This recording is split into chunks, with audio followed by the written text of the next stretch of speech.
बरसोली उत्सव के समारोह में मंच पर उपस्थित कठुआ के डीडीसी चेयरमैन कर्नल महान सिंह जी, यहाँ के सम्मानित विधायक श्री दर्शन सिंह जी, जम्मू कश्मीर के मुख्य सचिव श्री अटल डुल्लू जी,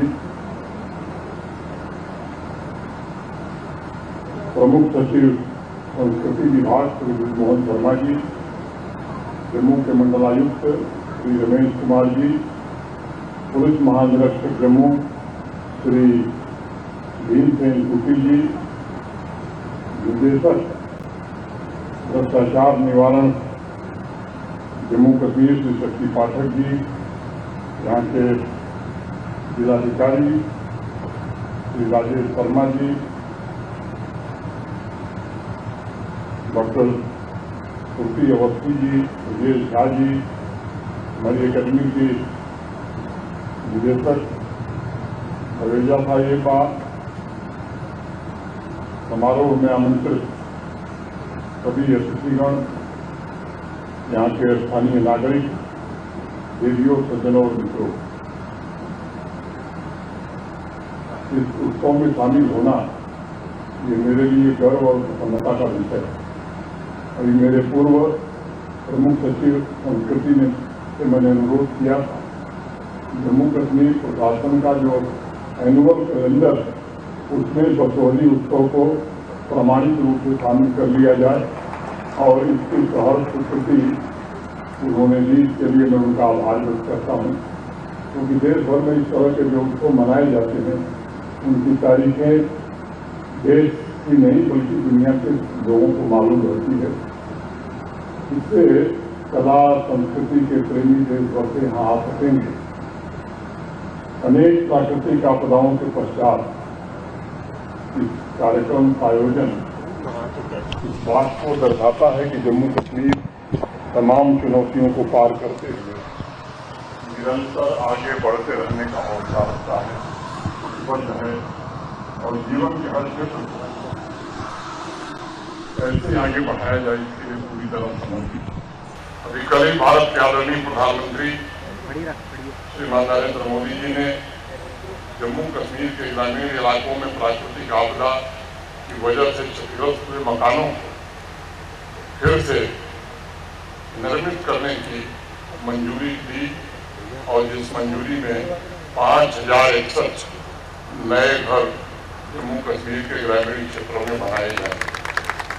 प्रधानमंत्री PMAY जी ग्रामीण की विशेष परियोजना के तहत ये मंजूरी यहाँ के हजारों परिवारों के जीवन में सुरक्षा और स्थिरता वापस लाएगी। एक नया घर परिवारों को आर्थिक स्थिरता हासिल करने में सक्षम बनाएगा, परिवार की खुशहाली में काफी सुधार होगा। आने के पहले इन्वेस्टर्स मीट में भी हम लोग थे और जो IGNCA, विश्वस्तरी और बाकी साथियों ने मिलकर के जो कलाग्राम बनाया है, वहाँ भी हम सब गए थे।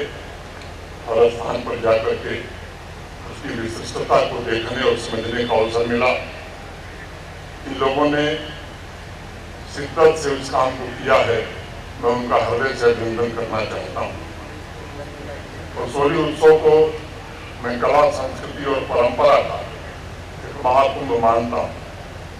ये एक ऐसा अवसर है जब हम कला के गौरव की स्वर्णिम गाथाओं को स्मरण करते हैं, उन्हें मूर्त रूप देने की कोशिश करते हैं और विभिन्न विषयों पर संवाद द्वारा कला के सुसज्जित, कला से समृद्ध बरसोली और जम्मू कश्मीर के भविष्य का प्रदर्शन करते हैं।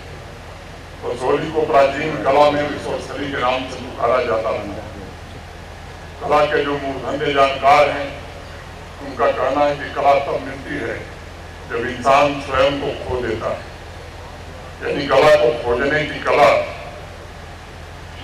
का आसान तरीका ये है कि स्वयं को खो दीजिए तो कला मिलेगी। और इसलिए मैं मानता हूं कि बरसोली सिर्फ भारत के मानचित्र पर एक भौगोलिक क्षेत्र नहीं है, बसोहली सिर्फ इतिहास की किताबों का हिस्सा नहीं है, बल्कि यह कला, साहित्य और परंपरा से जुड़े साधकों का एक ऊर्जा क्षेत्र है। जिन्होंने अपने शरीर का कण कण और जीवन का क्षण क्षण स्वयं को खोकर कला को पाने में लगा दिया।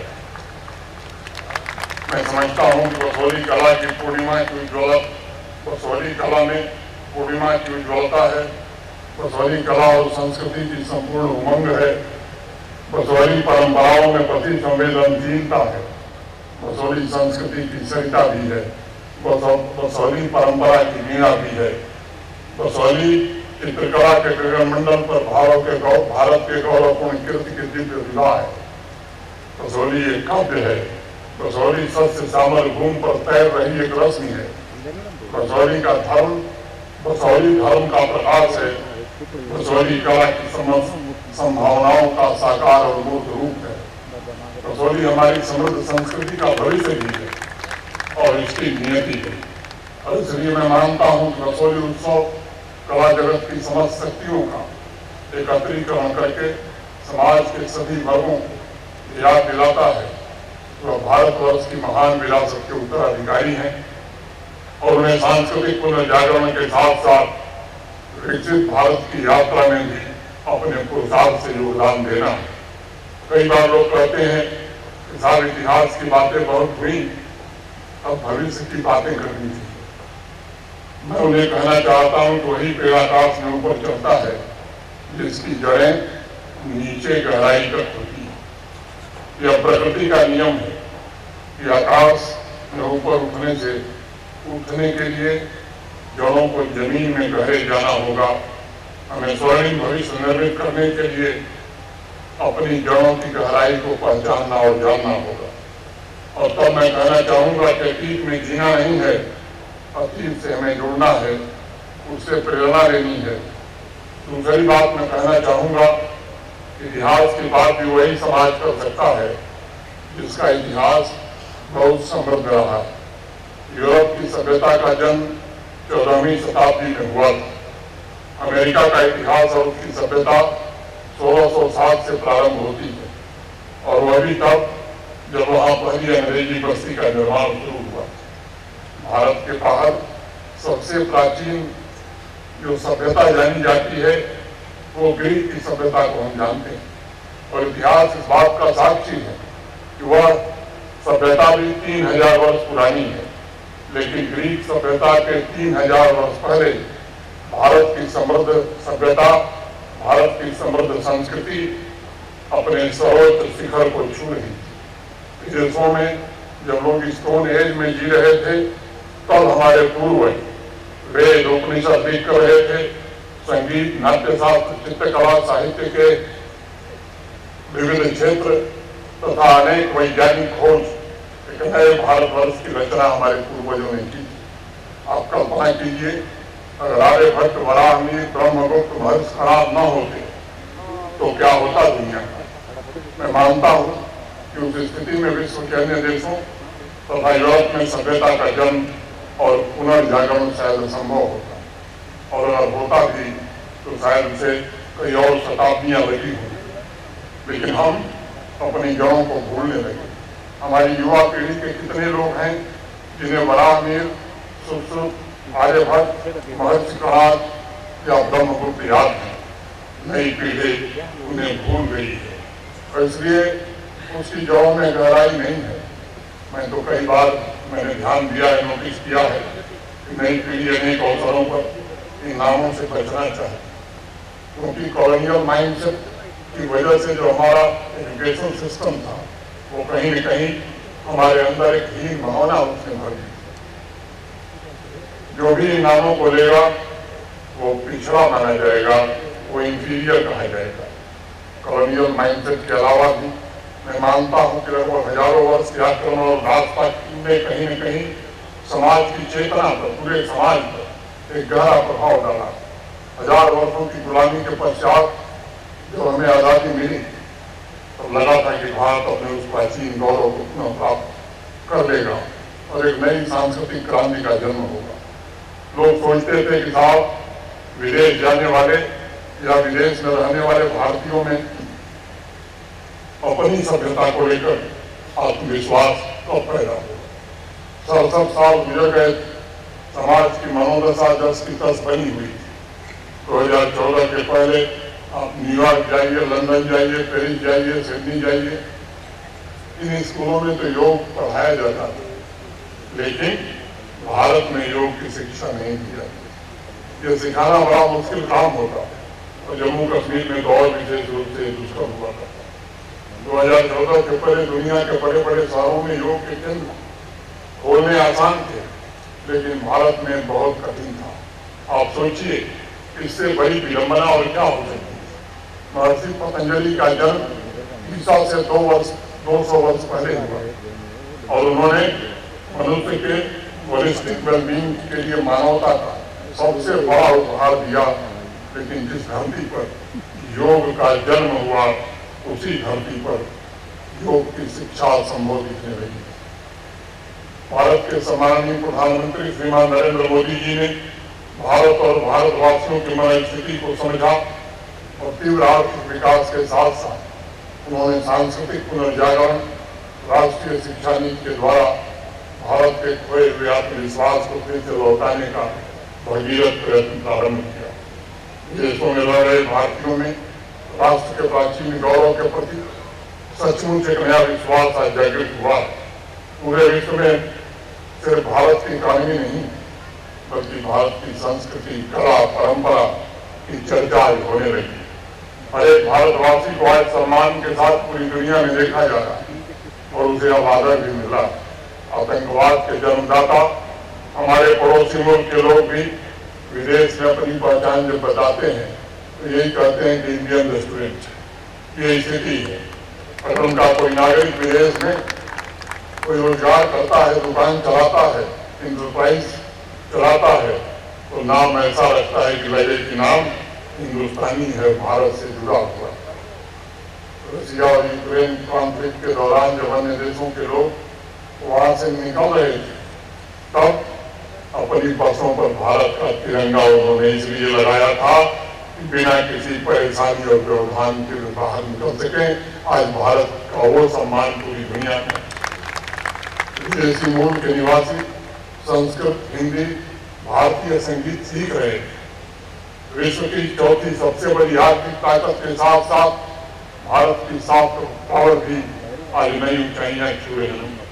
मैं बसोरी उत्सव के अवसर पर आप सबका आह्वान करता हूं, निवेदन करता हूं, सांस्कृतिक विविधता की ताकत से विकसित भारत की यात्रा में बसोली और कठुआ के लोग भी योगदान दें, ये बड़ा आवश्यक है। मैं नई पीढ़ी के युवाओं से भी निवेदन करना चाहूंगा कि सांस्कृतिक एकता और राष्ट्र की सांस्कृतिक धारा को अक्षुण्ण रखना ये आपकी जिम्मेदारी है। उससे भी बड़ी जिम्मेदारी पुरानी पीढ़ी की। पुरानी पीढ़ी की जिम्मेदारी यह है कि अमृत पीढ़ी को इस औपनिवेशिक मानसिकता से, कॉलोनियल माइंड से के पिंजरे से कैसे मुक्त कराया जाए। एक छोटी सी कहानी है। एक बार एक घर के बाहर तंगे पिंजरे से तोते की दर्द भरी आवाज आ रही। वो तोता बार बार बोलता था, स्वतंत्रता, स्वतंत्रता, स्वतंत्रता, फ्रीडम, फ्रीडम, फ्रीडम। घर के बाहर से गुजर रहे एक आदमी ने जब देखा उसे रहा नहीं गया, उसने पिंजरे का दरवाजा खोल दिया। तोता बाहर निकला, उड़ते हुए दोबारा कुछ देर के बाद वापस आकर पिंजरे में बैठ गया। उस आदमी ने बड़ी कोशिश की किसी तरह से तोते को पूरी आजादी मिल जाए तो बाहर निकल जाए, लेकिन हर बार वह तोता स्वतंत्रता, स्वतंत्रता, स्वतंत्रता चिल्लाता था और जब पिंजरे के बाहर निकलता था तो कुछ देर घूम करके फिर आकर पिंजरे में बैठ जाता था। 67 साल तक हमारी भी हालत कुछ ऐसी ही थी। हमने स्वयं अपने हाथों से कॉलोनियल माइंडसेट के जो पिंजरे बने थे, जिसे भारत के माननीय प्रधानमंत्री ने तोड़ने का काम किया है और पंचप्रण के जरिए संपूर्ण राष्ट्र का आह्वान किया है कि कॉलोनियल माइंडसेट के हर एक तत्व को जड़ से समाप्त कर दिया जाए। मैं मानता हूं बसोली उत्सव एक ऐसा अवसर है जब हम समाज की चेतना को जागृत करके एक साथ ब्रांड बसोली को केवल भारत में नहीं बल्कि दुनिया के कोने कोने में पहुंचा सकते। यहाँ तहसील यहाँ के विश्व प्रसिद्ध पेंटिंग को ग्लोबल प्लेटफॉर्म प्रदान करने में हम सब एक साथ जुटे, ये आवश्यक है। आप जानते हैं बसौली की प्रसिद्ध चित्रकला के लिए मेरे पूर्व भी बताया गया कि 2023 में जीआई टैग प्राप्त हुआ। हमारा सामूहिक प्रयास होना चाहिए कि स्थानीय कलाकारों की पहचान और उनके इंटरप्राइज में और बढ़ोतरी हो। इसमें प्रशासन और प्रबुद्ध लोग आगे आए। ई कॉमर्स प्लेटफॉर्म के जरिए इनके प्रमोशन के लिए संस्कृति और हैंडीक्राफ्ट डिपार्टमेंट को मिलकर के काम करना चाहिए। इसकी ब्रांडिंग के लिए इंडस्ट्री डिपार्टमेंट स्ट्रेटजी तैयार करनी ही होगी और उसे जमीन पर उतारना होगा। स्थानीय जिला प्रशासन की भूमिका ज्यादा महत्वपूर्ण। संस्कृति विभाग, पर्यटन विभाग, Indira Gandhi national centre for arts के साथ मिलकर स्थानीय कलाकारों को अपने कैटलॉग तैयार करने में हम कैसे मदद कर सकते हैं। बसौली चित्रकला की चर्चा पूरे देश और देश के बाहर हो, कलाकार समृद्ध हो, इसके लिए एक होल ऑफ गवर्नमेंट अप्रोच के साथ हमें काम करना होगा।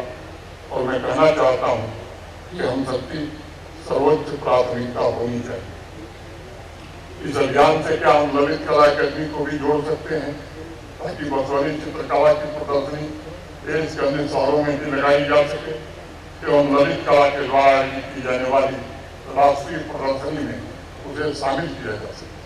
हमें देश के अन्य बड़े उत्सवों जैसे जयपुर उत्सव, सांची उत्सव, गंगा महोत्सव की तरह बसौली उत्सव की भी ब्रांड पोजिशनिंग करनी होगी।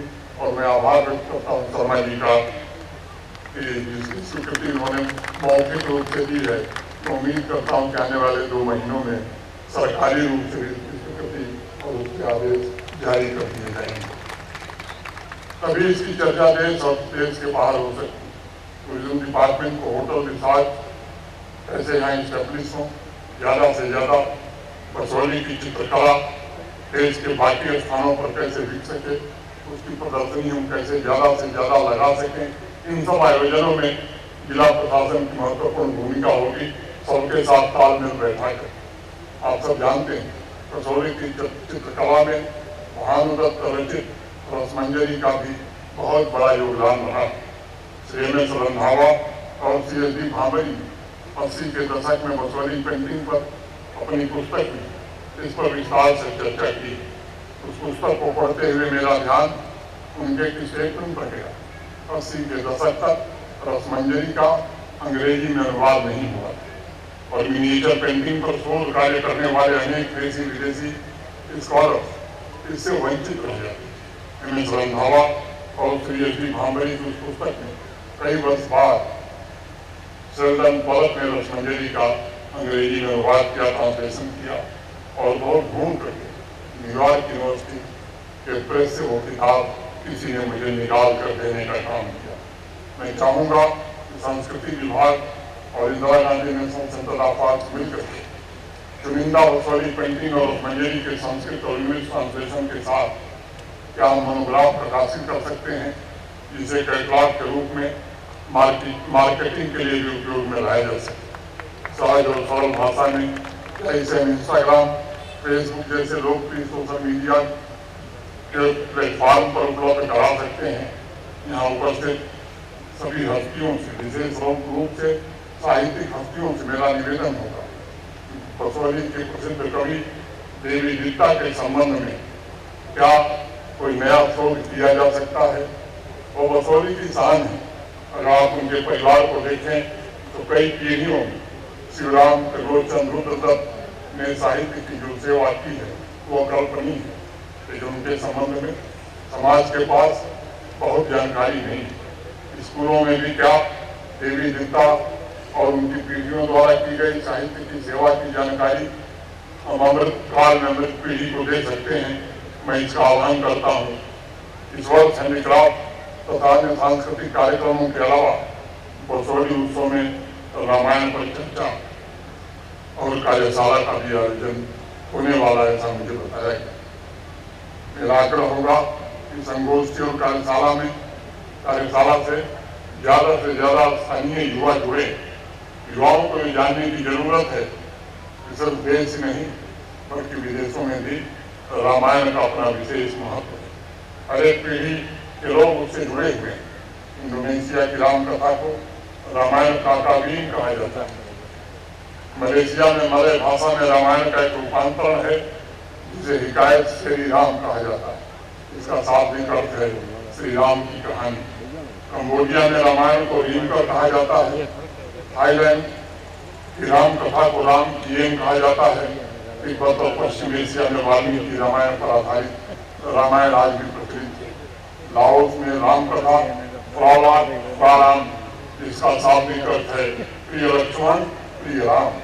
भारत के भीतर भी कश्मीर से लेकर कन्याकुमारी राम कथा के विविध रूप समाज को उपहार के स्वरूप में मिले। कश्मीर के जाने माने कवि शैलेंद्र ने संस्कृत में दशावताचरित और रामायण मंजरी की रचना बहुत साल पहले की थी। कश्मीरी भाषा में रामावतार चरित नाम से राम कथा लोकप्रिय हुई। डोगरी भाषा में बीनू भाई पंत ने अयोध्या नाटक की रचना की थी। तमिल में कम्बन रामायण बड़ी प्रसिद्ध है और उसे रामावतारम के नाम से भी जाना जाता है। कीर्तनिया रामायण असमिया भाषा की राम कथा है, जिसका आधार वाल्मीकि रामायण है। पंजाबी में गोविंद रामायण राम कथा, तेलुगु में भास्कर रामायण तथा मराठी में भावार्थ रामायण राम कथा बहुत ही लोकप्रिय है। विविध भाषाओं के बावजूद रामायण के विभिन्न स्वरूप में पूरे भारतवर्ष तथा हमारी भौगोलिक सीमा के बाहर भी अनेक देशों को सांस्कृतिक और आध्यात्मिक एकता के सूत्र में बांधने का काम किया। मैं चाहूँगा कि बसोहली उत्सव के माध्यम से एकता का यही सूत्र हमारे युवाओं को जोड़े।